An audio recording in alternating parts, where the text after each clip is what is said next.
Tina Lima Nulu Oimai, Timor-Leste se assou de desafio para sexta-feira, Ministro de Defesa contra Almirante Doniciano Costa Gomes, Pedro Clamar Fui Katete, período Barak se tomai, no Timor-Leste se assou de desafio Barak, baseada referência passagem na BIA, sai exemplo, de o sacrifício no fundador Serralo, onde conserva a independência e dané, continua a desenvolver a idoba em Timor-Leste.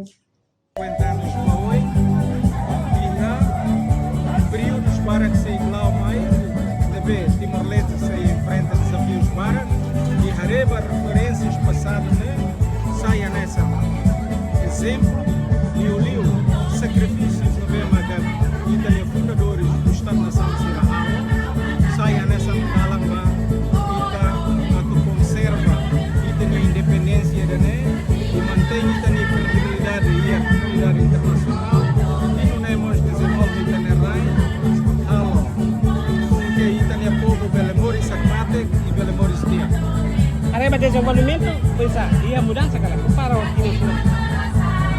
desenvolvimento para que agora então vou dizer que telemóvel a entrevista.